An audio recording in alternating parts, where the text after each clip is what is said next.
ಗೌರಿಯ ಸಿಟ್ಟು. ಗೌರಿ ಒಂದು ನಗರದಲ್ಲಿ ಪದವಿಯನ್ನು ಓದುತ್ತಾ ಇದ್ದಾಳೆ. ಮನೆಯಲ್ಲಿ ತಂದೆ ತಾಯಿ ತಮಗೆ ಇದ್ದ ಒಬ್ಬಳೇ ಮಗಳು ಚೆನ್ನಾಗಿ ಇರಬೇಕೆಂದು ಅವಳ ಬೇಕು ಬೇಡಗಳನ್ನು ಪೂರೈಸುತ್ತಾ ಇದ್ದರು. ತಂದೆ ತಾಯಿ ಉತ್ತಮ ಕೆಲಸಗಾರರು, ಸಜ್ಜನರು. ಆದರೆ ಮಗಳು ತಪ್ಪು ಮಾಡಿದರೂ ಬುದ್ಧಿ ಹೇಳುವುದಿಲ್ಲವಾಗಿತ್ತು. ಅವಳಿಗೆ ಅವಶ್ಯಕತೆಗಿಂತ ಹೆಚ್ಚಿನ ವಸ್ತು ಒಡವೆಗಳನ್ನು ಕೊಡಿಸ್ತಾ ಬೆಳೆಸಿದ್ದರು. ಅತಿಯಾದ ಪ್ರೀತಿ. ಒಮ್ಮೆ ನಗರದ ಬಸ್ಸಿನಲ್ಲಿ ಗೌರಿ ಹೊರಟಳು. ಒಂದು ಸೀಟಿನಲ್ಲಿ ಕುಳಿತುಕೊಳ್ಳುವ ಸಂದರ್ಭದಲ್ಲಿ ಒಬ್ಬರು ತುಂಬ ವಯಸ್ಸಾದ, ಅಂದರೆ ಸುಮಾರು 80 ವರ್ಷದ ಹಿರಿಯರು ಅವಳ ಸೀಟಿನ ಪಕ್ಕದಲ್ಲೇ ಕುಳಿತಿದ್ದರು. ಮತ್ತು ಇನ್ನೊಂದು ಖಾಲಿ ಇರುವ ಸೀಟಿನಲ್ಲಿ ತನ್ನ ಬ್ಯಾಗ್ ಇಟ್ಟುಕೊಂಡಿದ್ದರು. ಗೌರಿಗೆ ಸಿಟ್ಟು ಬಂತು. ಹಿರಿಯರ ಬ್ಯಾಗನ್ನು ತೆಗೆದು ಸೀಟಿನ ಕೆಳಗಡೆ ಎಸೆದು ಬಿಟ್ಟಳು.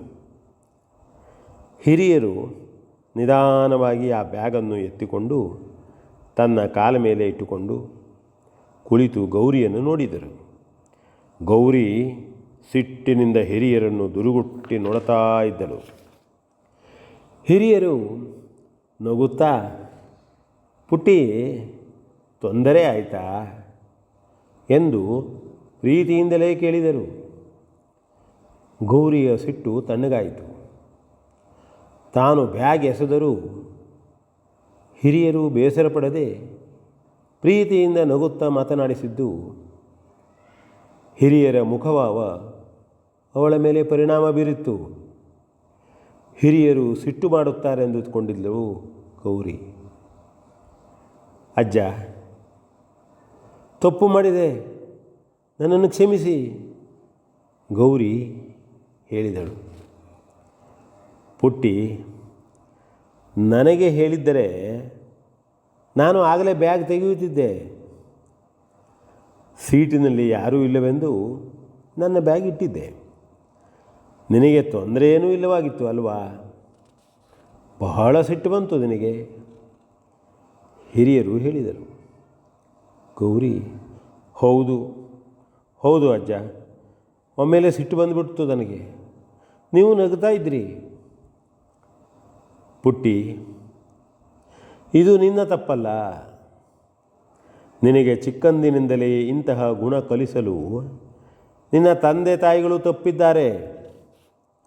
ನಿನ್ನನ್ನು ಅತಿಯಾದ ಪ್ರೀತಿಯಿಂದ ಬೆಳೆಸಿ ನಿನಗೆ ಜೀವನದ ಅನುಭವ ನೀಡಬೇಕಾಗಿತ್ತು, ನೀಡಲಿಲ್ಲ. ನೀನು ಹೇಳಿದ್ದೇ ಸರಿ, ಮಾಡಿದ್ದೇ ಸರಿ, ತೆಗೆದುಕೊಂಡಿದ್ದೇ ಸರಿ, ತಿಂದದ್ದು ಉಂಡದ್ದು ಸರಿ ಎನ್ನುತ್ತಾ ನಿನಗೆ ತಿಳುವಳಿಕೆ ನೀಡದೆಯೇ ಬೆಳೆಸಿಬಿಟ್ರು. ಅಜ್ಜಿಯ ಕಥೆಗಳು, ಜೀವನಕ್ಕೆ ಅನುಭವ ಕೊಡುವಂತಹ ಕಥೆಗಳನ್ನು ಹೇಳದೆಯೇ ಬೆಳೆಸಿದಾಗ ಮಕ್ಕಳು ಹೀಗೆ ಆಗುತ್ತಾರೆ, ಹೀಗೆ ಆಗ್ತದೆ. ನಾವು ಸಂಯಮ ಬೆಳೆಸಿಕೊಳ್ಳಬೇಕು.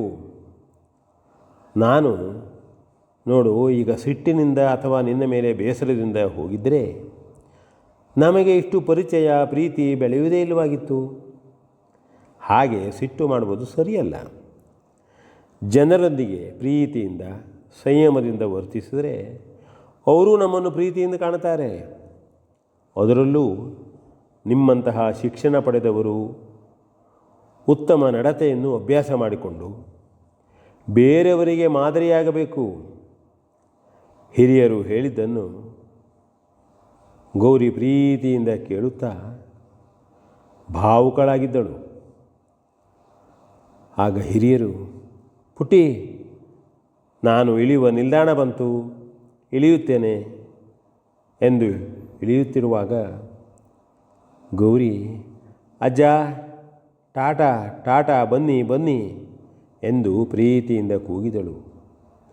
ಅವಳಿಗೆ ನಿಜವಾದ ಪರಿಸ್ಥಿತಿಯ ಅರ್ಥವಾಗಿತ್ತು. ಬುದ್ಧಿ ಕಲಿತಳು.